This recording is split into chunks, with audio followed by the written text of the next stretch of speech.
Boa noite, meu Brasil brasileiro, boa noite a minha querida e a imbatível turma boa.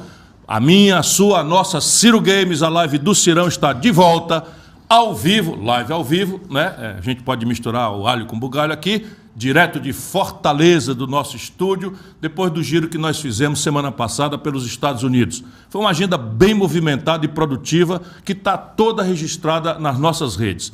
E por falar em redes, eu queria fazer um agradecimento muito especial, mas muito, muito, muito especial do fundo do meu coração a todos que nos acompanham, porque chegamos a 414 mil inscritos no nosso canal do YouTube, com mais de 51 milhões de visualizações. Eu vou repetir, mais de 51 milhões de visualizações.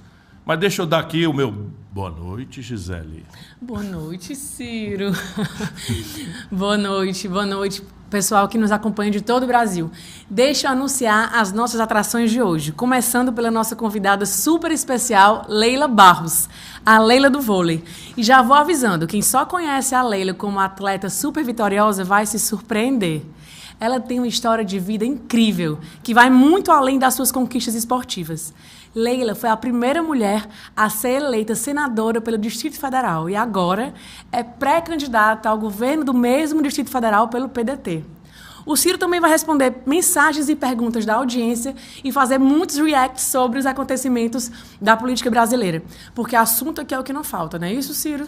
É isso, Gisele. E como a Leila está participando de uma sessão do Senado, ela trabalha para valer, nós não vamos perder tempo. Nós já invertemos tudo aqui e vamos chamar logo a nossa gamer do dia. Roda a vinheta, diretor.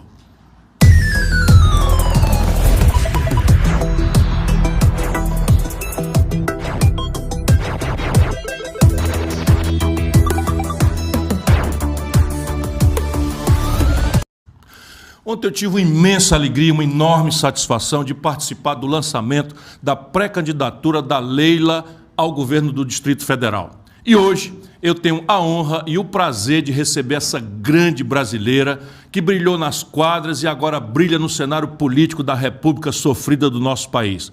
Seja muito bem-vinda, Leila. Olha, você que já nos deu tantas alegrias, não é, em momentos da dificuldade, aceitar vir conosco na hora que você está aí no meio de uma sessão, na hora que você precisar sair para votar, por favor, fique livre, aqui a gente funciona na boa. Mas, Leila, pouca gente sabe, mas você tem uma origem muito humilde, que eu gostaria de destacar, mas muito humilde mesmo. Os seus pais vieram do meu Ceará para se instalar em Taguatinga, que é uma cidade satélite de Brasília, e você construiu uma carreira brilhante, tanto esportiva quanto agora como senadora brilhante da República Brasileira.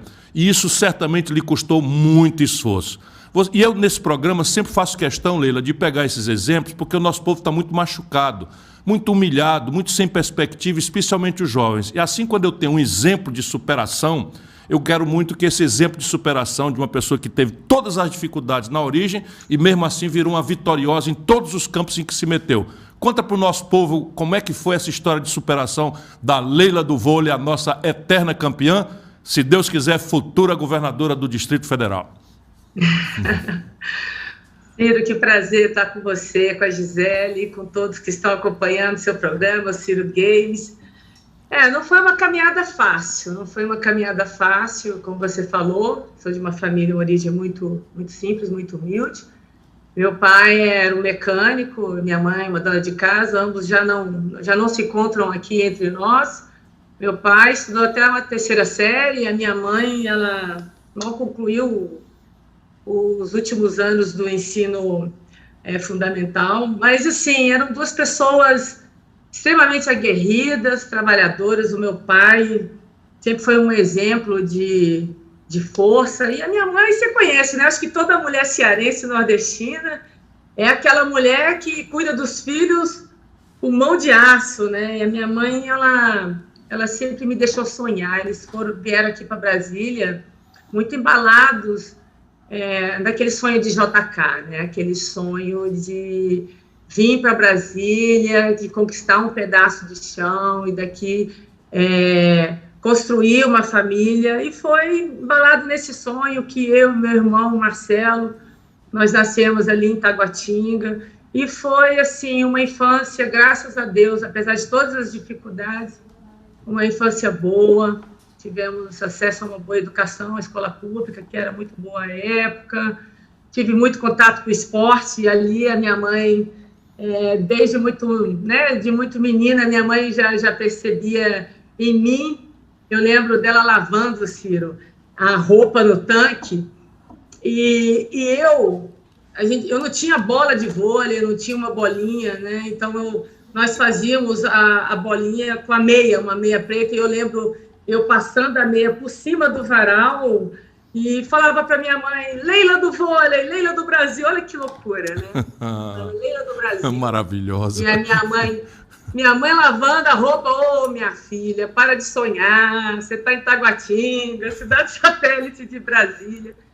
Cara, eu lembro muito disso. E anos depois eu estava jogando a minha primeira Olimpíada. Muita luta, e eu tenho muito orgulho da história dos meus pais, da minha trajetória de força, de acreditar nesse sonho. E a minha mãe, ela sempre me deu essa oportunidade de sonhar. Meu pai tinha dúvidas, né? Esporte não dá futuro, o que você vai encontrar em outro lugar, em Minas Gerais, você tem que ficar aqui, você tem que estudar. E a minha mãe, não. A minha mãe, ela sempre confiou nessa minha obstinação, nessa minha determinação. A minha mãe falava: minha filha, eu confio em você. Você pode ir. Quando eu tive a oportunidade de sair de Brasília, numa discussão familiar ali, meu pai falou bem claro para mim: se você sair dessa porta para fora, você é dona do seu destino. Eu tinha 17 anos, eu não esqueço nunca disso. Caramba. E a minha mãe, ela entrou no quarto e falou assim: Leila, eu confio na filha que eu criei, minha filha. E se não der certo, você pode voltar, que nós vamos estar aqui, de braços abertos para você. Então, todos os dias, cada bola que eu ataquei, cada suor que eu derramei, eu desejei dar certo por essa confiança que eles tiveram em mim. E aqui estou. Aqui estou. É muito importante que o jovem brasileiro da periferia, não é, do Brasil inteiro, ouça isso e digira essas palavras da Leila. A estrutura de uma família, por mais pobre que seja, não é, e a obstinação da pessoa, né, todas as dificuldades poderiam deixá-la como uma coitadinha que ficou aí no caminho e tal, e está aí, encheu o Brasil de orgulho, de alegria, nos levou ao pódio, ouvimos o hino brasileiro cantado em todas as línguas, quer dizer, em todas as terras estranhas do mundo, por causa desse talento extraordinário. Mas depois de encerrar a sua carreira nas quadras, Leila, você poderia seguir 1000 caminhos. Você teria sucesso em qualquer lugar que fosse, mas optou pela política, o que não é muito comum entre ex-atletas. Como é que foi esse passo que você deu? Graças a Deus que você deu esse passo, o Brasil precisa muito. Olha, Ciro, eu às vezes até comento isso com o meu marido, né, o Emanuel. Só para você entender, uma vez, agora no final do ano, nós tivemos um evento no Rio de Janeiro, e o Emanuel sempre muito assediado, né, porque é uma pessoa muito preparada, apaixonado também por esporte, por política, sempre quis dar a contribuição dele. Eu sempre falei para ele uma coisa assim: olha, Emanuel, a partir do momento que você entrar para a política, metade daqueles fãs, daquelas pessoas que te admiravam, vão colocar em xeque, né, o seu caráter, enfim, vão ter dúvidas do que você está fazendo ali, né? Eu lembro perfeitamente quando nós fomos nesse evento no Rio de Janeiro, foi do vôlei de praia, na praia de Ipanema. Foi muito engraçado, porque o locutor falou: aqui está um casal olímpico, Emanuel, campeão olímpico, melhor atleta do século, Hall da Fama, e todo mundo bateu palma, vibrou, aquela coisa legal. E assim, eu lembro muito bem que quando as pessoas anunciavam o meu nome, né, Leila do vôlei, nossa, era uma vibração. E aí foi diferente dessa vez, né? Quando falaram: Leila senadora, as pessoas já não era mais com aquela intensidade. Por quê, né? Tem essa questão da política muito forte, né? De que todo mundo que entra para a política tem um objetivo de se beneficiar, tem um objetivo, enfim, próprio, né? Um interesse privado. E no meu caso, quando você pergunta isso, eu entrei por idealismo. Eu voltei para Brasília com o intuito de montar uma equipe do voleibol, claro, e Trabalhei também em projetos sociais que beneficiaram, né, dentro da cidade, mais de 50 mil jovens, uma parceria com a Secretaria de Educação, à época, com o governo anterior. Era um trabalho lindo. Nós fizemos as oficinas com as mãezinhas de costura, de pintura, enfim. Eu sempre fui muito apaixonada, engajada nessa área social, né? Você falou, Emanuel, quando essa questão do alto rendimento, apesar de também dessas contribuições na área social, ele tem muito essa questão do esporte raiz mesmo, né, o alto rendimento e tudo. Já eu não, eu sempre tive essa questão, até pela minha realidade, pelo meu histórico, de oportunizar o esporte como ele foi oportunizado para mim. E eu acredito muito no esporte como essa ferramenta de inclusão, claro, com a educação, com a cultura, como a educação e a cultura, mas isso foi sempre muito forte. Então, quando eu resolvi, né, entrar para a política, foi por essa inquietação, assim, eu preciso mais, eu preciso ajudar mais. Quando chega um momento em que você sabe que só trabalhar na área social, só você usar do seu nome, do seu prestígio, para que as coisas aconteçam, você vê que você esbarra num processo que é natural, que é a questão do poder, da vontade política, né, através do poder de realizar. E ali eu senti que o meu trabalho ele começou a se limitar. E eu nunca me faltou coragem, sabe, Ciro? Eu sempre fui uma pessoa que me testei sempre no limite, né? Sempre foi assim no vôlei, sempre fui atacante mais baixa, né? E cheguei a ser uma titular, ganhei prêmios individuais. Eu sempre tive consciência das minhas limitações, mas elas nunca me paralisaram. Eu sempre tive medo e sempre enfrentei os meus medos. E esse desafio de entrar na política foi um deles, né? Entendendo que eu podia dar uma maior contribuição e sabia que poderia ser através da política, só dependia de mim, e você sabe que a política, ela tem ali os seus atalhos, tem, enfim, pessoas e pessoas, pessoas do bem, pessoas do mal, pessoas que vão tentar te persuadir, né, e outras que, enfim, eu sou carne de pescoço, né, eu tenho posições firmes, eu sou uma pessoa que, através do esporte, eu aprendi a lidar com as diferenças e a observar as pessoas. E eu acho que esse tipo de comportamento que eu consegui desenvolver dentro do esporte tem me ajudado dentro da política. Então, entrei na política por isso, por inconformismo, por entender que eu poderia dar mais ainda, maiores contribuições além das quadras, além de ser apenas uma atleta, uma personalidade esportiva. Estou aqui. O povo brasileiro e o povo do Distrito Federal, especialmente, agradecem muito esse passo. E esse é mais um exemplo que eu quero destacar, porque, repare, a política, ela revela os extremos da alma humana. Você sabe que o ser humano pode ser uma pessoa extremamente nobre, generosa, não é?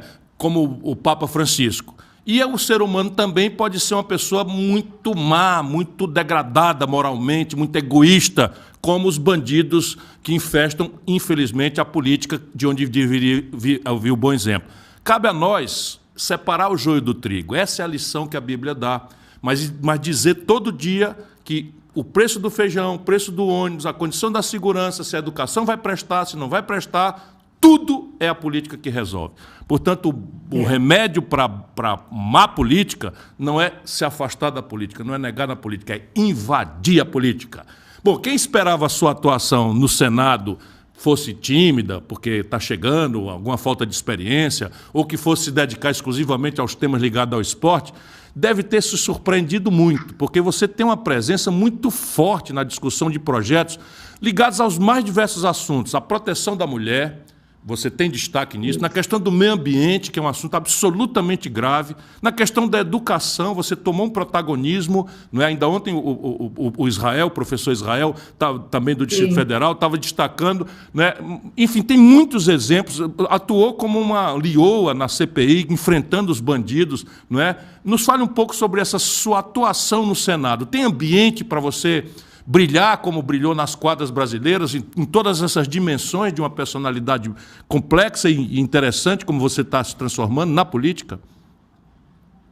Tem, sim, tem ambiente, eu acho, como eu te falei, a vontade de querer fazer a diferença. Quando eu cheguei no Senado, obviamente, você começa a entender a sua missão, realmente. Eu lembro que na primeira semana no Senado, quando eu olhei para um lado e vi figuras assim, como Esperidião Amin, como Tasso Gereissati, como, enfim, como, assim, Renan, Cátia Abreu, Simone Tebet, eu falei, meu Deus, assim, você começa a entender que, poxa, o que aquelas pessoas, elas têm de política, você tem de vida. E aí, Ciro, eu só tinha duas opções. Boa noite. Ou eu agarrava essa missão que Brasília tinha me dado, Deus, né, em Brasília, agarrava com unhas e dentes e arregaçava as mangas e começava a trabalhar, ou virava uma alma penada. Eu optei, graças a Deus, pela primeira, né, de realmente trabalhar. Eu mergulhei no Senado. Assim, eu tenho muito orgulho de olhar esses quase 4 anos aí de mandato, cara, e ver que eu contribuí para 14 leis que hoje impactam na vida dos brasileiros, ou como autora ou como relatora. Claro, 3 como autora, mas 3 importantes leis que eu gostaria muito de frisar, que, por exemplo, a lei do stalking, né, que é a lei da perseguição, que é a 14.132, que tipifica, né, aquele crime de perseguição, que a gente sabe que a maioria das vítimas são as mulheres, e que começam muitas vezes online, e passa por uma perseguição física, e que muitas vezes acaba num feminicídio. É uma lei que fez 1 ano, e que tem impactado muito na vida das brasileiras, dos brasileiros de um modo geral, e eu tenho muito orgulho desta lei, né, para as mulheres, principalmente para as mulheres que são vítimas de perseguição. E foi muito assim, foi um estado, foi um momento muito mágico, porque eu vi uma matéria no Fantástico justamente falando que não existia, né, uma legislação própria para esses casos de perseguição. Eu já no outro dia, quando eu vi a matéria, né, que foi até no Fantástico, e vi os depoimentos das mulheres, eu sentei com a minha equipe, gente, vocês viram a matéria do Fantástico? Sentamos, vimos a matéria e começamos já a pensar, a elaborar ideias, procuramos a consultoria do Senado, cara, foi incrível, né? A repercussão, o trabalho, e a primeira lei, que, por incrível que pareça, foi também outro momento para mim de percepção mesmo, porque eu sou uma pessoa muito empática, eu absorvo muito sofrimento, né? Assim, não sei te explicar, cara, que é a Lei de Segurança de Barragens, que é a 14.066, e foi fruto do rompimento da barragem de Brumadinho. Uhum. E ali, eu acho que foi um trabalho, assim, que para mim foi mais prazeroso, porque em 13 dias, Ciro, aconteceu a tragédia, a gente sabe que vitimou mais de 250 pessoas, enfim, e aquilo me abalou muito, porque eu joguei em Minas, eu conheço o povo mineiro, eu falei, gente, que loucura isso que aconteceu em Brumadinho. E aí eu já sentei no outro dia com a minha equipe, olha, a gente precisa tentar coibir, né, essa questão de rompimentos de barragem, o que anda acontecendo no Brasil, já é a segunda, nós tivemos Mariana em 2015, e agora Brumadinho, 2019, e foi muito legal que a minha equipe se juntou com a consultoria. Aí nós pegamos um projeto de 2016 dos ex-senadores, o Ricardo Ferraz, que foi o autor, e o Jorge Viana, que foi o relator. Um projeto riquíssimo. Nós não inventamos a roda, nós pegamos, acabou a legislatura, resgatamos esse projeto, sentamos com a consultoria do Senado, cara, e eu passei 1 ano com um projeto debaixo do braço, indo para a Câmara, discutindo com a bancada mineira, né? A princípio, né, assim, houve uma desconfiança, como assim uma senadora do Distrito Federal apresentando um projeto aqui que a gente sabe que vai impactar muito, principalmente, né, a gente sabe que no estado de Minas nós temos muitos casos com relação a essa. Mas pouca gente sabe que o Lago Paranoá é uma barragem. Pois é, também. Mas não corre esse risco, não. Mas, assim, a gente monitora também. E, cara, foi incrível. Foi um projeto construído a várias mãos. E aí eu não posso deixar de enaltecer o trabalho da minha equipe. Um projeto que prevê até 1 bilhão de multas administrativas, que a gente proibiu, né, a construção de barragens de alteamento de montante, que é justamente aquela que empilha, né, as camadas de rejeito de minério no dique inicial ali. Então, assim, nós fizemos uma revolução nessa questão da segurança das barragens. Então, são 2 projetos que eu tenho muito orgulho, fora os que eu, né, trabalhei como relatora. E aí, assim, eu mostrei um pouco para o Senado a minha capacidade de, claro, entendendo todas as minhas limitações, mas a minha capacidade de formar equipe, de trabalhar em equipe e, como eu te falei, a minha facilidade de dialogar. Eu acho que o esporte, a capacidade que o esporte me deu é o seguinte: dentro de um espaço, de uma equipe, de um grupo, de uma sociedade, vão existir pessoas que você vai ter uma boa relação, como outras nem tanto, que você vai divergir ideias e pensamentos, mas você não pode deixar de ouvi-las e de respeitá-las. E é desse jeito que eu tenho conduzido a minha vida aqui no Senado e tem dado certo. E também na CPI, que eu acho que não foi só a Leila. Acho que a bancada feminina brilhou. Brilhou. Assim, brilhou. Brilhou mesmo. Simone, Elisiane, Soraya, Zenaide, Kátia, enfim. Todo mundo participou de forma brilhante na CPI. E eu acho que a gente mostrou um pouco da força. Manda um abraço forte meu para todas elas. São figuras extraordinárias que dão realmente grande relevo à mulher brasileira. Leila, vou falar, Leila. Oi. Muito bom ter você aqui com a gente. Muito obrigada por ter aceito o convite. Adorei te encontrar ontem. Sua energia maravilhosa. Eu fiquei muito feliz em estar com você. A gente sabe que a questão do machismo está muito presente em todos os setores. Você sente isso no meio político? Frontalmente. Frontalmente, assim, é diário isso, é diário. Mas, enfim, eu acho que a mulher não pode se intimidar, ela tem que ocupar os espaços de poder, ela tem que lutar por esse espaço. E eu acho que eu estar aqui, como todas as demais, somos 13 senadoras, né, dos 81, eu acho que o fato de estarmos aqui já é uma forma de incentivar outras mulheres a perceberem que lugar de mulher é onde ela quiser estar, inclusive na política.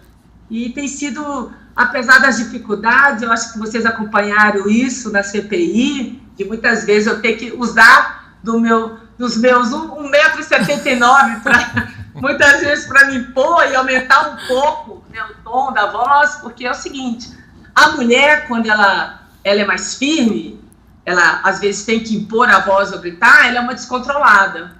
O homem não, ele é aguerrido. Olha como ele é aguerrido. Ou quando a mulher chora, ela é muito sensível. Ela, digamos, ela tá louca. Vai de emotiva a louca em um segundo. Olha aí, vai chorar de novo. Quer dizer, se o homem chora, ele é sensível. Olha que lindo, ele é sensível. Agora a mulher chorou, ela é descontrolada, ela... chata. Ela é desequilibrada, exatamente. Então, assim, é diferente. Mas eu não me preocupo com isso, não, Gi. Eu sou o que eu sou, sabe? Com as minhas qualidades, com as minhas imperfeições, com os meus defeitos. Mas eu entendo muito bem o meu papel hoje dentro do Senado. Eu entendo muito bem a minha missão. E eu sou mulher e sei muito bem a hora de ter que subir o tom mesmo, a hora que muitas vezes eu vou ter que estar mais equilibrada e mais tranquila, e sou humana. Tem dia que realmente a gente foge um pouco o tom, mas para mim isso em nada me descredencia ou me desqualifica para qualquer debate, entendeu? Leila, basta a gente dar uma olhadinha nos jornais, ligar a televisão, ouvir o rádio no carro e tal, o Brasil tomou-se de escândalos por todos os lados. Também puderam, essa é a minha opinião, essa dobradinha Bolsonaro-Centrão vem causando um estrago imenso no Brasil. Qual é a sua avaliação do cenário político brasileiro hoje? Independentemente de qualquer simpatia com essa sua origem, com essa sua volta à intimidade comunitária brasileira, depois de ter circulado com grande êxito, né, dando orgulho a nós brasileiros. Eu não canso de dizer isso porque eu sou fã mesmo. Como é que você vê o cenário político brasileiro? Você acha que a gente pode ter esperança, que o nível de degradação brasileiro tem jeito da gente consertar? Ciro, eu tenho esperança. Eu sou uma pessoa, cara, eu sou muito otimista. Eu acho que por ter, cara, eu vou ter que dizer isso, por ter vivido o esporte, eu vou lutar sempre pelo Brasil. Eu acredito muito nas pessoas, eu acredito no povo, e por mais que as pessoas falem que aqui dentro dessa casa só tem corrupto, na política só tem isso, só tem aquilo, tem muita gente boa, muita gente que quer fazer a diferença, você é uma delas. Você é uma delas. Então, assim, extremamente preparado, assim, com uma vontade, um sangue nos olhos. Eu não posso perder a esperança no meu país. Tem muita gente boa, somos do bem. Eu dizer assim, quanto que foi bacana ter você ontem aqui no lançamento da minha pré-candidatura, e ver a sua força, e ver a sua firmeza, e ver o quanto que você quer ajudar o Brasil. É desse jeito que eu quero, que eu acredito também que pode ser. Então, assim, eu acho que a gente não pode perder nunca a fé. Então, eu acho, sim, que o Brasil tem jeito, e fico torcendo, e vou trabalhar muito com você, ao seu lado, para que a gente consiga mudar esse cenário, Ciro. Leila, agora, assim, de novo, porque eu quero muito que as pessoas conheçam essa Leila, sabe, vocacionada para a vida pública em que você se transformou. Por causa da exuberância de Brasília, o plano piloto, essa coisa linda que o Brasil tem, que construiu, que é símbolo de um Brasil onde tudo dava certo, e eu quero lembrar isso ao povo brasileiro. Houve um tempo nesse país que tudo dava certo. Portanto, não é culpa do céu, nem do chão e nem do povo. A razão hoje é um erro de estratégia política, um erro, modelo econômico, enfim. Mas, por causa dessa lindeza que é o plano piloto, muita gente no Brasil tem uma visão distorcida do Distrito Federal. As pessoas acham que ali é uma ilha de riqueza, de prosperidade. Bom, na verdade, segundo o IBGE, o Distrito Federal tem a maior desigualdade de renda no Brasil. Que você pega o Lago Sul, é o melhor IDH do planeta Terra, porque estão ali os grandes barões, empresários, etc, etc. Mas há muita pobreza também, muita pobreza. E você conhece isso com grande intimidade, com muita legitimidade, porque nasceu ali. Não é? Ninguém lhe ensinou o caminho da pobreza de Brasília. E eu gostaria de saber quais são... Você tem coragem de dizer para os pobres de Brasília, do Distrito Federal, que a vida deles pode mudar? Certamente, certamente. A gente tem trabalhado muito a nossa equipe, inclusive a nível nacional. Quero te agradecer aí que nós estamos construindo, quem sabe, um plano histórico, né? Tem o seu plano político para o país, e a gente está meio que construindo junto essa ideia para o Distrito Federal. Eu acredito muito que o PDT, né, encabeçando essa minha pré-candidatura e vindo, né, ao governo do Distrito Federal, o que nós vamos oferecer para o Distrito Federal vai ser realmente um novo modelo de pensamento para a política, né, e de gestão principalmente. Nós sabemos que temos aí alguns gargalos, alguns nós para desatarmos, né, no caso da saúde aqui, assim, é escândalo atrás de escândalos. E a gente sabe que é vontade, é montar uma boa equipe. Nós temos técnicos aqui muito qualificados, com muito sangue nos olhos, preparadíssimos, querendo dar sua contribuição. E eu acredito muito nisso. Eu acho que montar uma boa equipe, ter vontade política, ser transparente e mostrar esse comprometimento com o povo aqui do Distrito Federal é uma meta que, para mim, é diária. E eu acredito muito que possamos fazer essa diferença aqui na cidade. Que chance, hein, gente querida? Candangos, irmãos e irmãs queridos, que chance que vocês têm na mão, um tesouro desse. Bom, para encerrar, eu vou deixar, eu sei que você está muito atarefado aí no Senado, eu quero deixar os nossos microfones, vamos ver se pode aqui, à sua inteira disposição, ou seja, eu quero levantar a bola para você dar uma cortada fulminante, como fazia nas quadras, e eu levantava no sofá. Leila do vôlei, a palavra é sua. Agora, Leila do DF. Não vamos perder a esperança, amigo. Não vamos perder as esperanças. Ontem, naquele momento mágico do lançamento da pré-candidatura, eu tive a maior certeza de que eu estou no lugar certo, no momento certo, digamos, na hora certa, ao lado das pessoas que realmente querem fazer a diferença.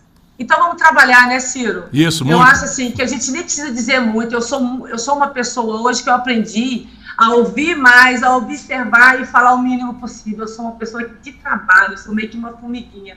Então eu só quero ter a oportunidade de mostrar ao Brasil, à Brasília, o porquê que eu estou na política. Eu nasci uma atleta, sou uma pessoa, uma atleta realizada, e hoje eu vivo simplesmente essa missão de dar o meu melhor para a população de Brasília, para a população do nosso país. Eu quero realmente mostrar para as pessoas e quero estar ao lado de pessoas que realmente vão poder fazer a diferença nesse país. E eu sei que elas existem. Eice! Muito obrigada por esse momento. Muito obrigada mesmo. Eice, Leila do vôlei. Bom, eu quero te agradecer muito, mando um abraço bem apertado para o Emanuel, adorei vê-lo ontem, aliás, ele e a Gisele foram chamados da descrição dos dois, e o Emanuel, que é esse atleta Gisele extraordinário, se superou, né, Gi? Nossa Senhora. Mas fez um discurso tão gostoso, tão doce, tão amoroso e ao mesmo tempo tão forte, e ainda falou para lá, olha, eu vou tomar conta da criança, eu vou tomar conta do lar, e você vai buscar a vitória. Parceiro. Manda um abração para ele. Parceiro. Ele é um companheiraço também e agradeço a você o privilégio. Vá trabalhar, nossa futura governadora, se Deus quiser. Muito obrigado pelo privilégio que nos deu. Beijo grande. Beijo. Obrigada, gente. Obrigada pela oportunidade, Ciro. Até a próxima. Se Deus quiser, vou carregar panfleto aí. Beijo, Gi. Bom, tá aí a nossa grande Leila Barros. Olha, é emocionante. Emocionante mesmo. A nossa Leila do vôlei. Um sopro assim, cheiroso, generoso, de renovação e de esperança na nossa tão sofrida e machucada política. Mas antes de seguir em frente, deixa eu controlar aqui a emoção, eu estou com muito entusiasmo de ver o que eu estou ajudando a despertar no Brasil essas vocações. Eu quero lembrar que hoje, 19 de abril, é o dia de luta e resistência dos povos indígenas. Claro que o próprio Munduruku, que é um companheiro, meu amigo, não é, põe em relativa perspectiva isso, não gosta muito dessa coisa, né, da gente romantizar essa data, mas vamos usar isso como uma data para a gente pensar nas populações tradicionais. E essas comunidades indígenas que vivem nos dando lições de sabedoria e de sobrevivência. Por isso, eu vou ler aqui no meu tablet um texto que eu publiquei hoje cedo no meu Twitter. Vamos lá. O Brasil, que há muito tempo não dá bons exemplos para o mundo, transformou a questão indígena em um emblema de má gestão e desumanidade. Nos últimos anos, o problema que se arrasta desde a colonização ganhou contornos ainda mais dramáticos com um governo obscurantista e genocida. Eu quis escrever porque isso é um documento que vai marcar, enfim, o meu compromisso com esta causa. Nesse dia, 19, em que se homenageiam as populações originárias, é bom lembrar, sem medo de parecer simplório, que a chave para equilibrar o problema tem um caminho muito nítido: o de aliar uma visão antropológica, ecológica e econômica com uma fortíssima dose de humanismo e de solidariedade. Precisamos, antes de tudo, respeitar a cultura, os valores e a diversidade dos povos indígenas, senti-los na nossa alma e no nosso corpo, mas entendê-los ao mesmo tempo como uma parte apartada de nós, que precisa ser protegida territorialmente e espiritualmente. Ao longo da vida, eu tive o privilégio de visitar muitas comunidades indígenas. Da última vez, eu visitei os Chavantes, lembra, Gisele? Nas aldeias de São Marcos e Guadalupe. E eu sempre voltei dessas visitas com a alma enriquecida e o coração muito apertado, revigorado por suas lições de vida e muito temeroso por sua sobrevivência. Nesse dia 19, eu quero renovar essas lembranças, mas, antes de tudo, reforçar o meu compromisso de lutar ao lado de todas as comunidades indígenas para garantir que seus direitos e suas vidas sejam preservadas, para que suas culturas e seus exemplos nos instruam e nos iluminem, e que não nos encham, como hoje, de remorso e de vergonha.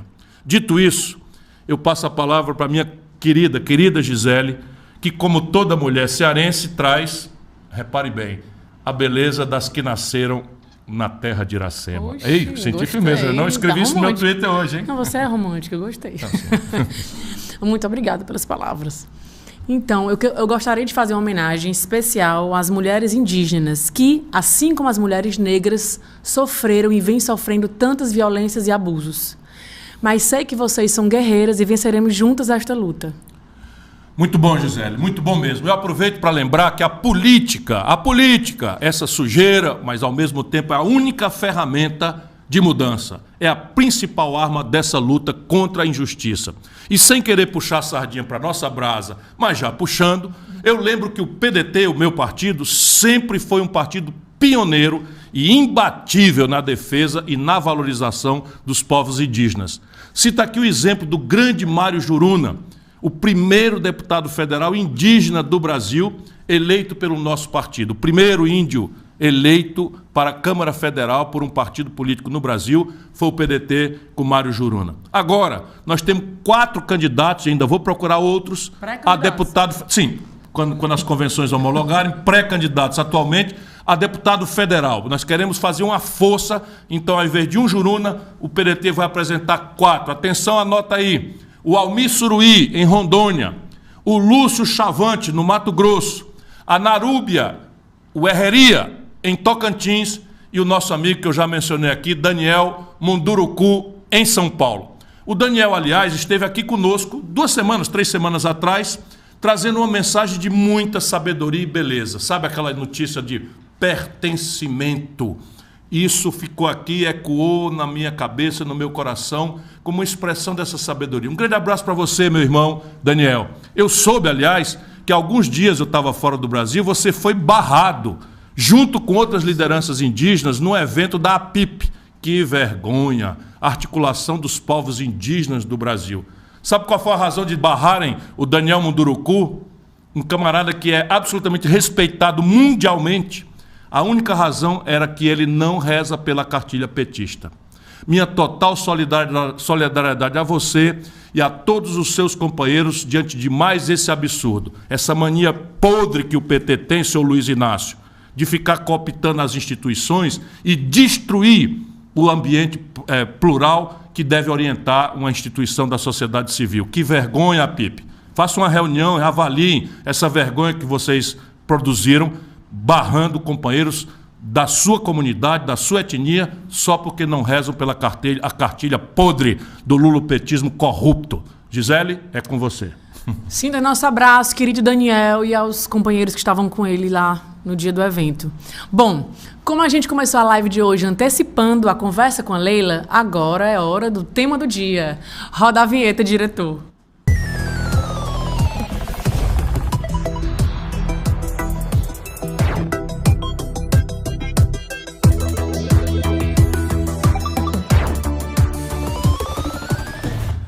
Bom, só tomar um golinho d'água aqui. Que eu fico muito invocado, como a gente chama lá em Sobral. Como é que ele pega na xícara, a mania, rapaz, dessa turma, fazer um negócio, barrar um camarada como o Daniel Munduruku, nem me fale. Só porque não é petista. Que sujeira, que vergonha. Mas vamos lá. Eu queria começar esse tema do dia convidando a nossa audiência.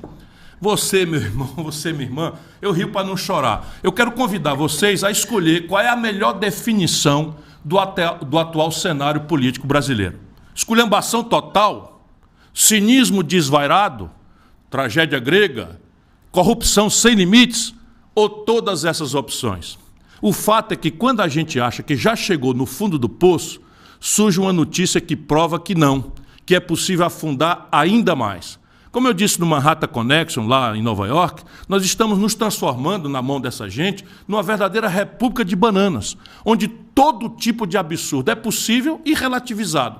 Vamos começar falando do escândalo do Ministério da Educação, aquele dos pastores picaretas que foram indicados por Bolsonaro para intermediar verbas do Ministério em troca de barras de ouro. Não tem mais limite. Aproveito para repetir que nós não podemos generalizar, como eu disse aqui, nem julgar os pastores evangélicos por esses 2 picaretas, 3 picaretas. Eles são uma minoria. Mas voltando ao escândalo, vocês viram que o chamado Gabinete de Segurança Institucional tentou impor um sigilo de 100 anos sobre o assunto. Ou seja, só os nossos netos ou bisnetos teriam o direito de saber quantas vezes os pastores, picaretas, bandidos, visitaram o Palácio do Planalto, onde trabalha o senhor Jair Messias Bolsonaro e sua banda. Diante disso, o meu partido, o PDT, imediatamente entrou com uma ação junto à Procuradoria-Geral da República para derrubar esse absurdo de sigilo. Só aí o Gabinete de Segurança Institucional abriu o jogo e revelou um assombro. Vocês não acreditam. Os pastores têm simplesmente 45 registros de entrada no Palácio do Planalto, onde trabalha o presidente da República entre janeiro de 2019 e fevereiro desse ano. O que eles foram fazer lá tantas e tantas vezes? Isso ainda está sendo apurado. Mas deixa eu mostrar uma foto aqui. Bota aí na tela, diretor. Está aí, ó, o Bolsonaro com os pastores Arilton e Gilmar, que são os dois bandidos que atuavam roubando dinheiro do Ministério da Educação. Pelas carinhas sorridentes, felizes estão, não resta a menor dúvida. Muita intimidade e parece que os negócios estão indo de vento em popa. Mas nem deu tempo desse escândalo esfriar e surgiram outros, numa sequência de dar inveja ao lulopetismo corrupto. Primeiro, a venda de kits de robótica. Presta atenção nisso aqui. Primeiro, a venda de kits de robótica para prefeituras de Alagoas e de Pernambuco. Aí vem a sucessão de absurdo. Esses kits, bom, robótica, enfim, vocês sabem o que é para ajudar os meninos, as crianças, isso é muito importante, a aprender esses mecanismos de formação de robôs, de maquininhas que se movimentam, etc, etc. Pois bem, esses kits foram destinados às escolas públicas carentes de tudo, inclusive escolas que nem têm água e nem eletricidade. Cada kit desse, presta atenção, meu irmão, você que está com dificuldade aí, humilhado, presta atenção. Cada kit desse custou R$14 mil, quando o preço no mercado, se você for comprar, é de R$2 mil. Ou seja, um mega superfaturamento, uma propina gigantesca de 420%. A venda foi feita pela empresa alagoana, vamos lá botar o nome nos bois, Megalic, de aliados do deputado Arthur Lira, claro, ele mesmo, o líder do Centrão, e paga com dinheiro que as prefeituras conseguiram do Fundo Nacional de Desenvolvimento da Educação, o FNDE. Exatamente o mesmo órgão onde os pastores picaretas atuavam. Perceberam o tamanho da mutreta? Para se ter uma ideia, basta dizer que só esse ralo dragou 31 milhões de reais dos nossos maltratados cofres públicos. Eu fiz um cálculo aqui, para a gente besta como nós, saber o que é 31 milhões de reais, dá para pagar o Bolsa Família, o Auxílio Brasil, para 75 mil pessoas que estão passando fome hoje no Brasil. Está entendendo? Roubaram 31 milhões de reais só nesses kits, o dinheiro que é suficiente para banir a fome do lar de 75 mil brasileiros. Depois, se você acha pouco, ficamos sabendo de outro esquemaço, agora na Codevasf, uma estatal responsável por projetos de irrigação no semiárido, a Companhia do Desenvolvimento do Vale do São Francisco. E essa irrigação, que é a tarefa dela no semiárido, que hoje também está sob o comando do mesmo Centrão, da mesma quadrilha. Neste governo Bolsonaro, a empresa, essa Codevasf, já recebeu, eu rio para não chorar, nada mais, nada menos, toma nota aí, irmão, que 3 bilhões e 400, quase a minha mesa cai aqui, 3 bilhões e 400 milhões de reais de emendas do orçamento secreto e desvirtuou completamente a sua função. Ela, que é uma companhia de promover a irrigação, o desenvolvimento, a irrigação, enfim, dos perímetros do semiárido, agora faz qualquer negócio. Faz obra de pavimentação em cidades cujos prefeitos são aliados de quem? Do mesmo Centrão, é claro. São obras tão mal feitas, mas tão mal feitas, que foram apelidadas de farofa e sonrisal, porque se esfarelam com a maior facilidade.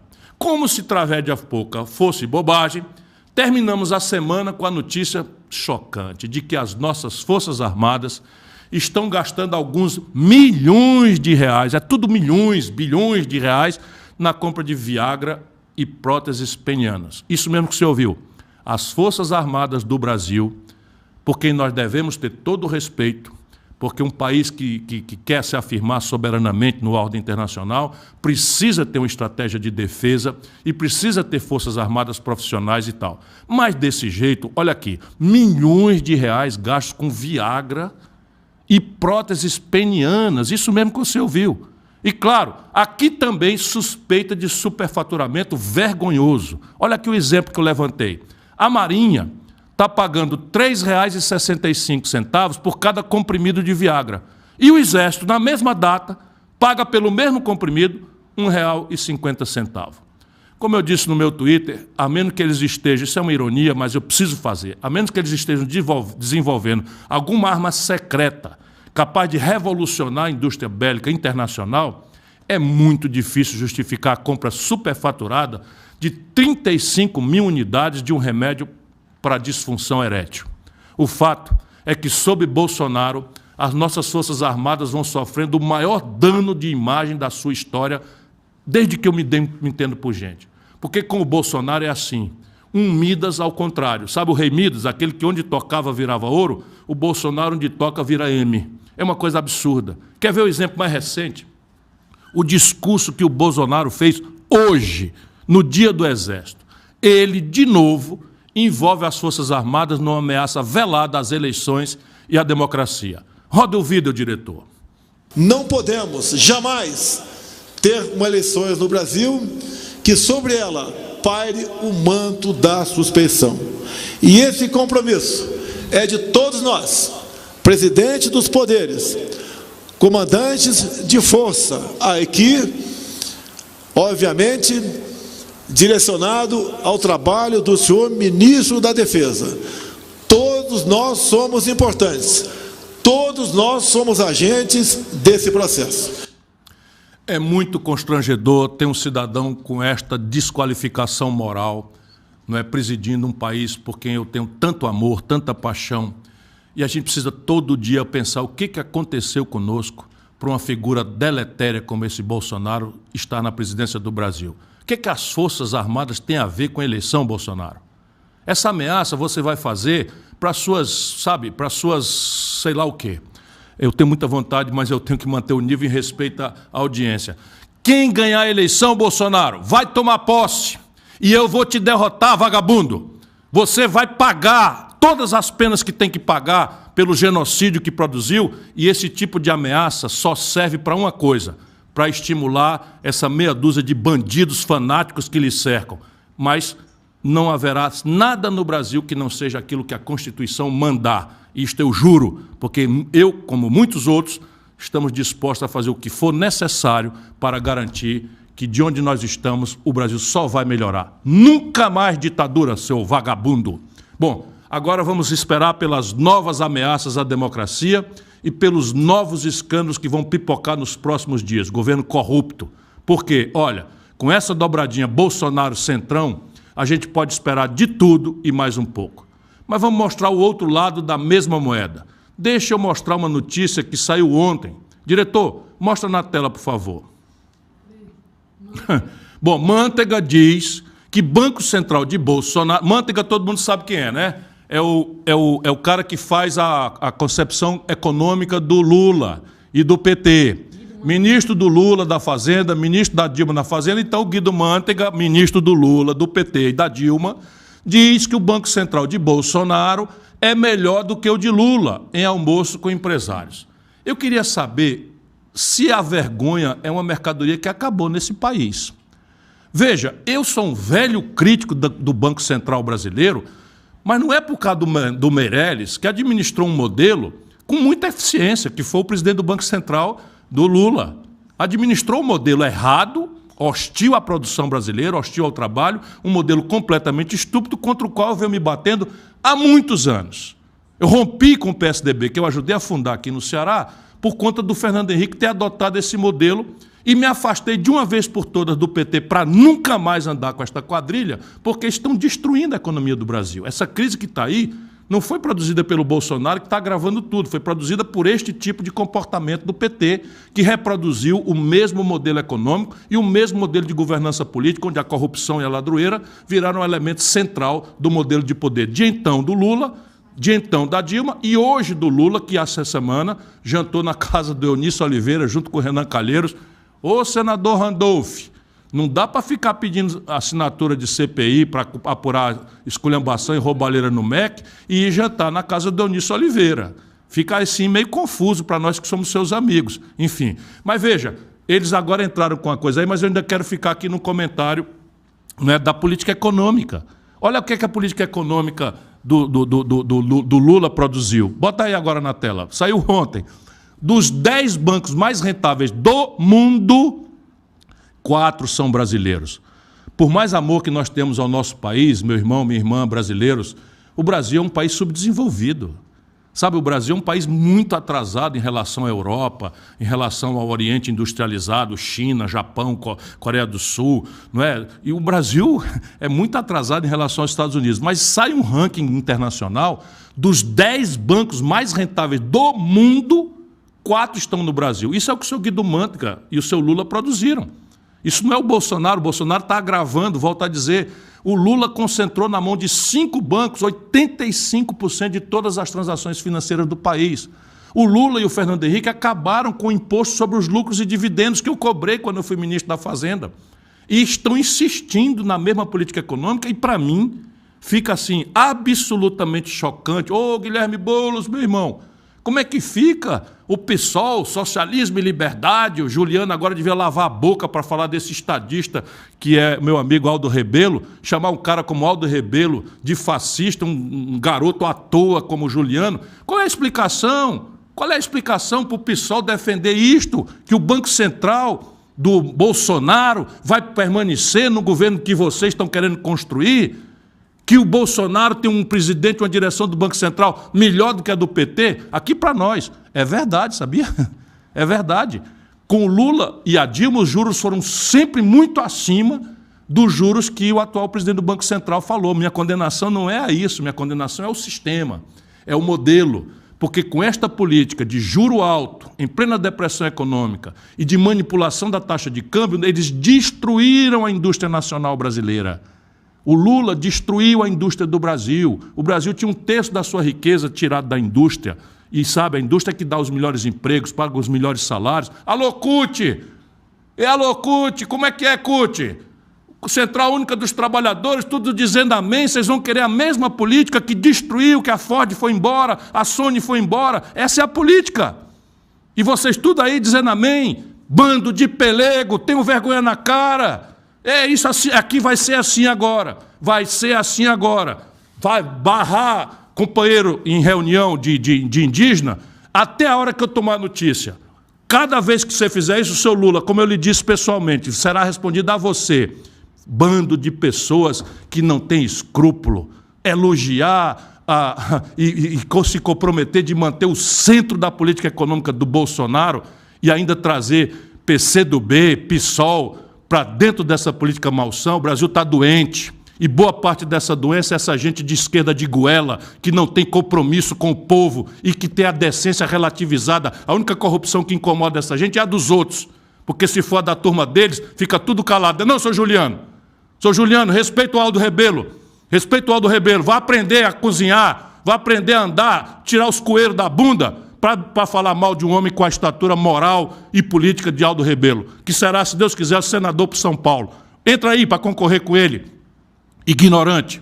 Bom, vamos lá, vamos em frente, Gisele. Eu estou hoje aceso mesmo. Eu vou te falar, César, tem gente, de verdade, que não vale nem a pena a gente mencionar o nome. É, mas às vezes vale a pena. Não, mas de verdade. Tem razão, eu estou falando de gente que é tão pequena, tão nada, que assim, deixa com a turma boa, que a turma mandou dar de frente, dar de costa e já basta. Tem razão, mas eu não gosto de me omitir quando essas aberrações estão...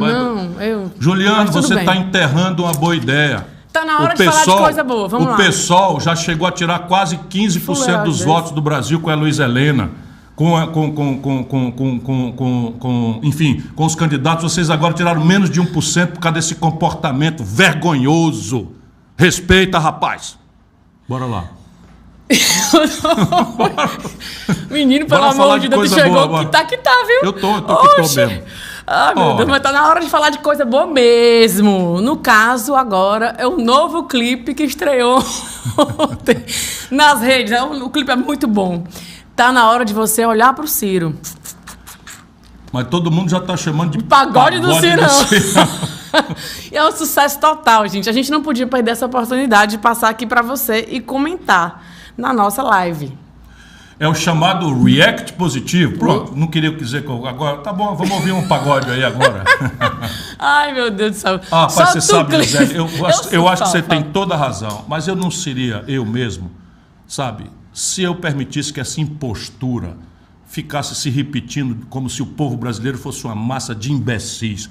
Eu não posso aceitar isso e eu preciso apontar o dedo na direção desse grande conchavo vergonhoso que está acontecendo no Brasil, liderado pelo senhor Luiz Inácio Lula da Silva e pelos seus satélites de vassalos, puxa-saco e de moral duvidosa, porque falam contra a corrupção dos outros e estão aí indo para jantar na casa do Eunício Oliveira. Quem é o Eunício Oliveira? Presidente do Senado, líder do MDB, que votaram o impeachment da Dilma, que eles chamam de golpe. Quem é o Eunício Oliveira? Um cara a quem o Lula deu R$1 bilhão de contrato sem licitação na Petrobras. O nome da empresa é Manchester. Tá vendo, Juliano? Vocês, tá vendo, Randolph? Um amigo velho querido. Você estava jantando na casa a quem o Lula deu R$1 bilhão de contrato sem licitação na Petrobras. E isso é o que vocês falam de combater a corrupção? Conte-me outra. Mas vamos pro pagode, né? Solta o clipe, diretor.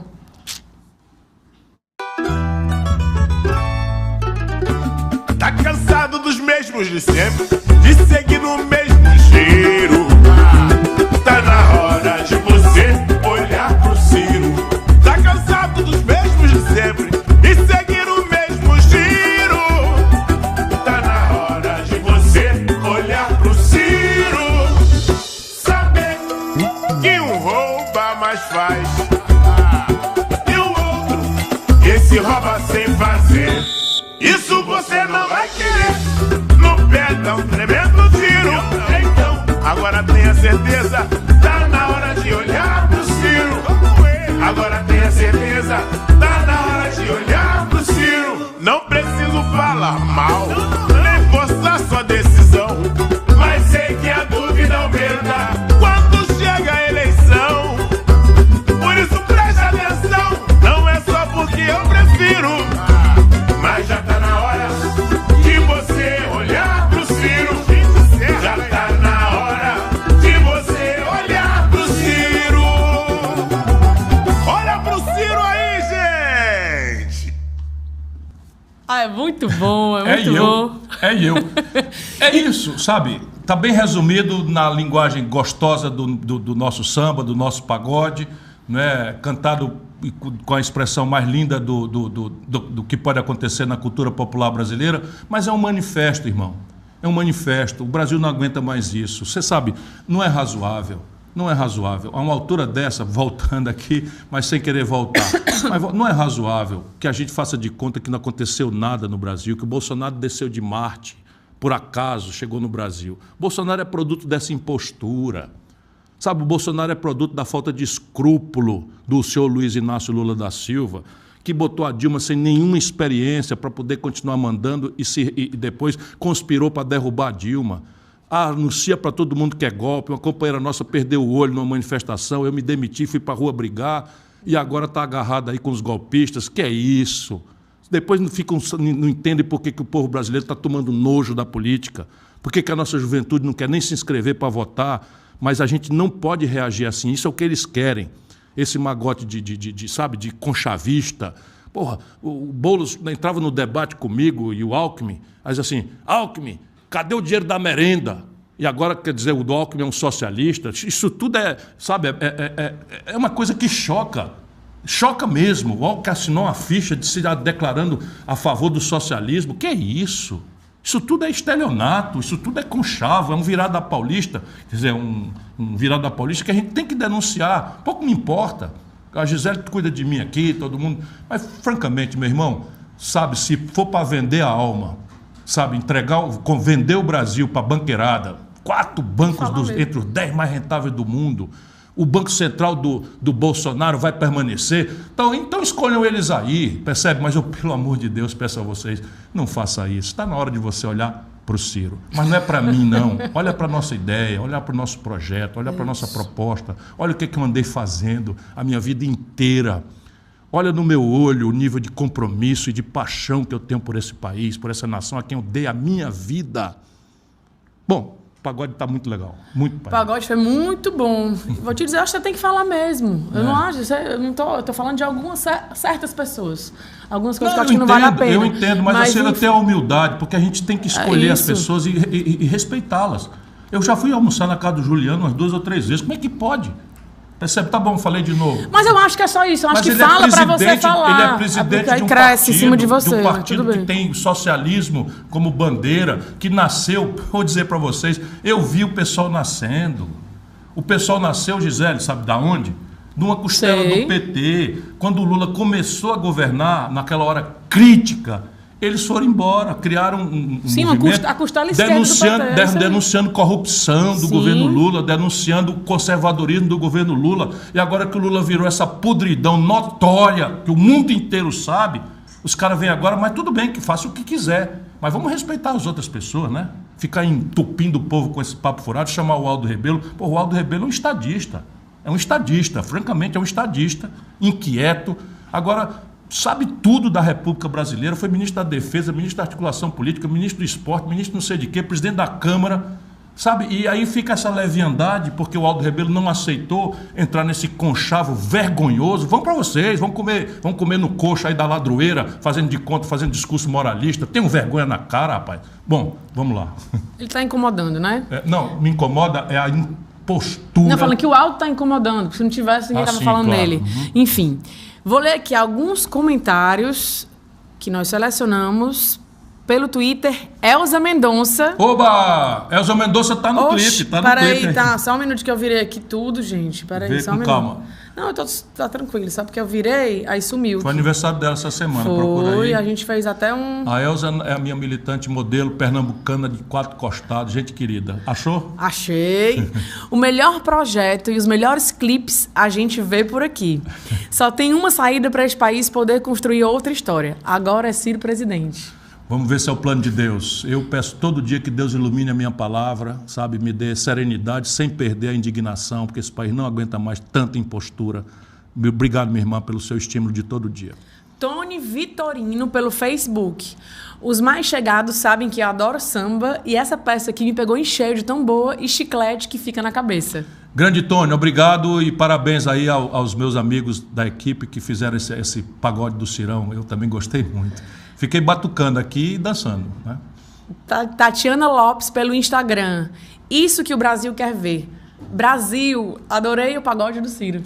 Obrigado, Tatiana. Muito obrigado a você. Léo Marques, pelo Facebook. Amei o Waze do Cirão. Como faz para usar? Vira à esquerda, mas não à esquerda de goela, como essa daí que eu falei. Acho que tem um link, Tem um link? Será que dá para fazer aí, produção? Acho que tem um link no Twitter. Não tem dá não. Link? Mas assim, se você entrar no Waze... Tem então, vamos lá. Entra na bio do Instagram, entra e baixa lá. Aí quando você está lá em cima, quando você abre o link, lá em cima aparece o Waze do Cirão. Aí você clica e faz o download e automaticamente ele já entra como selecionado. Repete aí. O quê? O passo a passo. Como é que faz para baixar o Waze do Cirão? Entra no Instagram... Lá vai ter o link, você clica no link, vai abrir o Waze, aí lá em cima, logo em cima, você não tem que ficar procurando português, o nome do Ciro. No meu Instagram? Não, no teu Instagram, claro. Então pronto. Oxe. Então Instagram, e como é o Instagram? @Ciro Gomes. Não, aí também eu não sei decorado não, meu filho, não tenho memória não. Qual é o Ciro Gomes. Porque tem uns que é Ciro Gomes, que então é entra no meu Instagram, @Ciro Gomes, vai lá em cima no quê? Na bio. Na bio, Seja lá o que diabo isso for, na bio, aí tem lá o Waze do Cirão, dá o download e ele vai direto pro seu Waze. Foi assim que eu baixei o meu, foi simples. Foi bom demais. Peraí, só um segundo, que alguém me mandou outra mensagem aqui. Bora ver. Peraí. Atenção. É pra eu ler isso aqui? Pergunta aí pro Vicente se é pra ler isso que ele mandou aqui pra mim agora.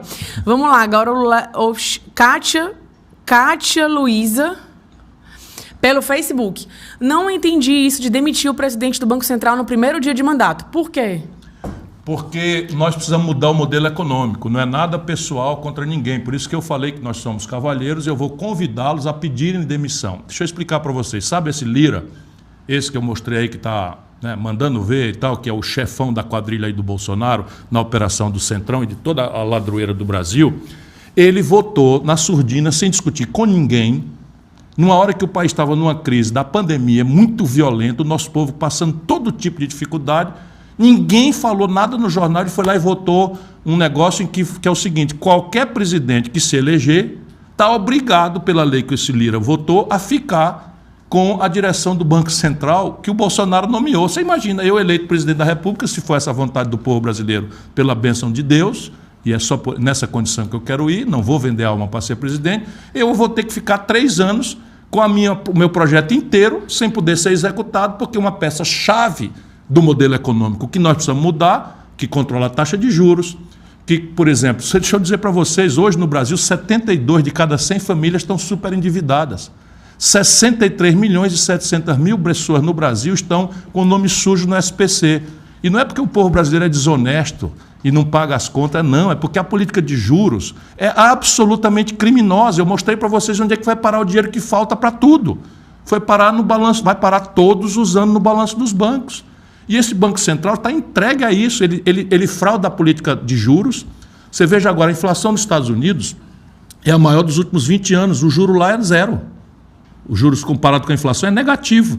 Por quê? Porque o Banco Central americano tem um mandato, que é como eu pretendo fazer, em que ele é obrigado a enfrentar a inflação, mas é obrigado a fazer isso respeitando o emprego e a produção do país. Então, o Ministério da Educação é obrigado a educar o povo e tem um orçamento limitado. O Ministério da Saúde é obrigado a garantir saúde de qualidade para o povo e tem um orçamento limitado. No Brasil, essa gente, o Lula, Fernando Henrique e o Bolsonaro, botam o cara e o Lula se compromete de manter. Está entendendo, minha irmã? Se é para deixar o presidente do Banco Central, eles elegem qualquer palhaço presidente do Brasil, que é o Bolsonaro. Você imagina um presidente da República que não sabe dar uma ordem, não sabe avaliar uma política, não sabe supervisionar, mediar um conflito, nada.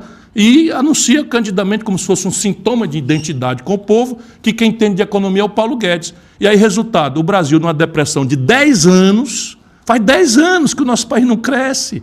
12 milhões de pessoas desempregadas, 57 milhões de brasileiros empurrados para mais vil e selvagem informalidade. Sabe o que é informalidade?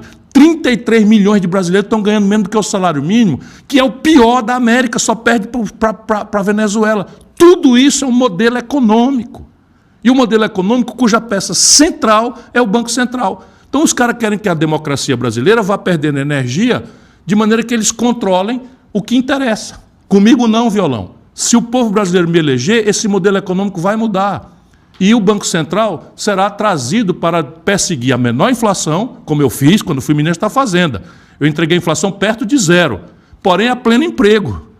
O desemprego comigo foi 4%. Então eu sei fazer isso. E é só deixar a população consciente do que está acontecendo. O que não dá é para essa esquerda mentirosa, liderada pelo Lula e esses seus bandos de bajuladores, picaretas, eu estou muito indignado com isso hoje, dizer que vão manter a direção do Banco Central nomeada pelo Bolsonaro. Onde é que nós estamos, brasileiro? Onde é que nós estamos, minha irmã? Então, você veja bem, nós estamos chamando o povo para mudar, que o Bolsonaro é isso, o Bolsonaro é aquilo, e no dia que a gente se eleger, vai lá e continua fazendo a mesma política do Bolsonaro, com as mesmas pessoas. Vota no Lula. Se quiser que fique a mesma coisa, vota no Lula. Mas se quiser mudar, olha aí para o Ciro. Está na hora de olhar para o Ciro. Eu queria mandar um abraço aqui, uma lembrança para o movimento indígena do PDT, em nome do Rafael Herê. O Rafael Herê que nos levou lá. Muito querido. O Rafael é neto do Juruna. E meu amigo, meu irmão, que preside o movimento indígena do PDT. Ele esteve com a gente ontem. Ele tem feito um trabalho muito bonito por todo o Brasil. Ele fez no Congresso hoje. Ele tem um diálogo brilhou no Congresso, falou hoje lá. Isso, ele conhece muito bem a realidade das populações tradicionais, né? Conhece bem. Um beijo grande, Rafael, para você e para todo o movimento indígena do PDT. Vamos lá, então, mostrar alguns reacts. Tá no ponto, pessoal? Tá no ponto? Pode soltar? Tá no ponto, como é que é? Atenção, atenção, atenção. É o quê? É o que, react? Falta alguma coisa? Opa, é para já. Podemos chamar esse segmento de esculhambação total, parte 2. Aqui eu vou mostrar, fui eu que falhei, como a ânsia, sabe, essa ambição sem limite do Lula pelo poder é tamanha que tudo é permitido. Fazer aliança com Gedel Vieira Lima, não no passado. Sabe quem é o Gedel? Aquele das malas com 51 milhões de reais. O Lula fez aliança com ele agora, na Bahia, de novo. E Eunício Oliveira, sabe o que é o Eunício Oliveira? Já falei, eu vou falar de novo. O Lula jantou na casa do Eunício Oliveira com Renan Calheiros, com toda a turma que metia a mão e roubava na Petrobras. O Eunício Oliveira tem um contrato de R$1 bilhão sem licitação na Petrobras. O nome da empresa é Manchester. Atenção, não vou falar mais não, mas, porra, quem é a favor de CPI, ficar jantando com um cara que, porra, tenha santa paciência. Eu estou falando de amigos. Não, eu estou falando do Randolph, que decepção. Não dá para o cara atirar nas duas pontas. Era lavajatista entusiasmado, agora é lulista entusiasmado. Tudo bem que ele seja lulista, mas peraí um pouquinho, jantar na casa do Eunício Oliveira, no mesmo dia que está pedindo a nossa assinatura para uma CPI... Não, você está aqui na Ciro Game fazendo react e ele tentando que defender esse monte de coisa. O Lula resolveu abraçar todo mundo que conspirou pelo impeachment e cooptar, subornar quem quer que seja, pasteurizando a política brasileira. Não tem mais ideologia, não tem mais programa, não tem mais linha, não tem mais coerência, nada. Tudo poder pelo poder. O resultado são cenas absolutamente constrangedoras, como a que vimos no ato que selou a parceria dele com Geraldo Alckmin. Eu duvido que alguém encontre na minha longa luta política no Brasil qualquer expressão de desrespeito com Alckmin, com quem eu sempre fui antagônico, sempre fui adversário, mas sempre mantive com ele. Então, só para ter clareza, quem chamava o Alckmin todo o tempo de ladrão, insinuando e tal, eram eles. Agora vamos lá, a gente vai mostrar aqui algumas dessas cenas constrangedoras, patéticas, e comparar o que o Alckmin fala hoje com o que o mesmo Alckmin falava ontem. Eu avisei, eu quero debater. Se não quiser debater, vai ter react. Solta o vídeo, diretor. Candidato Lula, de onde veio o dinheiro sujo? 1.750.000 em dinheiro vivo, reais e dólar, para comprar um dossiê fajuto. Lula! Lula! Primeiro, Lula, não meça as pessoas pela sua regra. Eu não tenho no meu governo ministro condenado, não tenho indiciado pela polícia, não tenho assessor meu condenado. Lula! Lula! Depois de ter quebrado o Brasil, Lula disse que quer voltar ao poder. Ou seja, meus amigos, ele quer voltar à cena do crime. Lula! Lula! De que quem não deve, não deve. Quanta mentira! Quanta mentira! Lula! Lula! Depois as pessoas estranham por que o nosso povo está tomando nojo da política. Por que o jovem brasileiro quer distância disso? O mais chocante nesse festival de horrores, das contradições, é o fato do Lula ter cooptado até partidos e líderes que até bem pouco tempo atrás estavam contra tudo o que esse tipo de aliança representaria. Vou dizer, a Gisele não gosta, mas vou dizer, meu amigo, até o Guilherme Boulos, que é uma pessoa por quem eu tenho mais respeito, tenho estima, caiu nesse conto de sereia do Lula. Tem um vídeo que circula nas redes que mostra bem isso. Solta aí, diretor. Eu acho que é uma aliança simbolicamente ruim, eleitoralmente ineficaz e politicamente arriscada. O senhor está dizendo que o Alckmin pode vir a aderir a um golpe contra o Lula? Se o mercado e o centrão resolvem fazer um movimento dessa natureza, ele pode até jogar parado, que aliás é o estilo político dele. Então, eu vejo como pouco provável a gente ter uma repetição do que a gente viveu em 2016 com Michel Temer. Nós sabemos que não é apenas a questão da merenda, é o escândalo do trem-salão, é o escândalo do rodoanel, é o escândalo do metrô. Eu e meu partido não temos rabo preso. E o sentimento do povo nas ruas, Alckmin, é que você é o Sérgio Cabral que não está preso. Eu imagino que isso é uma coisa muito forte, porque político adversário se entender em cima de uma tese, de uma questão, a gente compreende, mas assim, com coisas tão graves, tão definitivas, sabe, isso é uma vergonha. Os fatos estão aí para quem quiser ver. Mas quer saber? O nosso povo está acordando. Esse festival de contradições e bandalheiras não vai passar e não está passando mais impune. Um bom exemplo é o tratamento que a torcida do Santos deu ao Bolsonaro nesse último domingo, quando ele foi na Vila Belmiro, esse templo sagrado que viu nascer Pelé, um abraço, o grande rei do futebol nosso Pelé, que está convalescente aí e tal. Enfim, aliás, sem apresentar, o Bolsonaro entrou no estádio sem apresentar o atestado de vacinação, que é obrigatório para entrar num estádio. Continua o marginal de sempre, o seu Bolsonaro, aliás, botou 100 anos de sigilo também no cartão de vacinação, dando péssimo exemplo, quando a vacina, a gente sabe, é a única coisa que é responsável para a gente estar gradualmente saindo dessa pandemia terrível que nos matou 670 mil pessoas em números redondos. Roda o vídeo, diretor.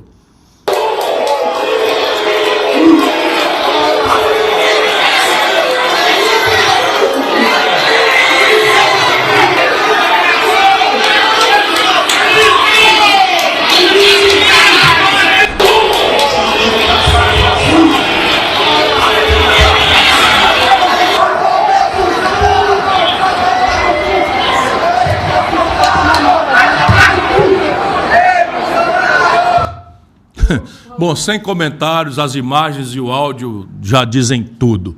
Mas é isso que a gente precisa ver. Olha no que está se transformando a política brasileira de lado a lado. É isso, irmão, que você quer mesmo?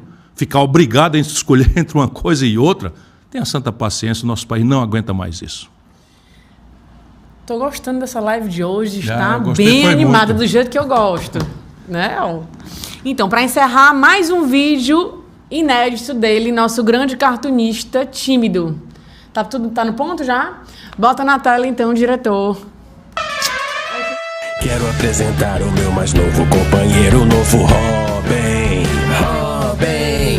Ele era do mal, mas ele agora é bem legal, é o novo Robin. Robin. Era um inimigo, mas agora é meu melhor amigo, Robin. Robin. No passado isso deu errado, mas eu confio no Robin. Robin. Alô, petezada, o Bozoringa chegou. Eu sou genocida, mas você me criou.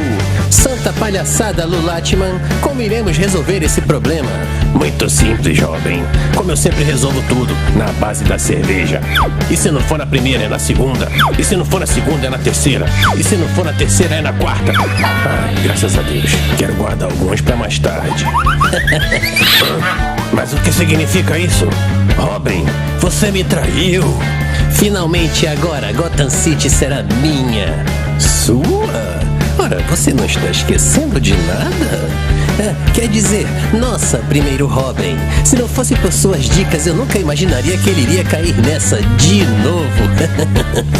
Ciranha, Ciranha, socorro, venha me ajudar, companheiro. Você é meu super amigo, por favor, não me deixe na mão. Sinto muito, Lulatman, mas eu não faço parte desse seu universo, não. E esse crossover eu não faço nunca mais, tá bom? Fui! Espera, companheiro, não me deixe aqui. Volta, por favor.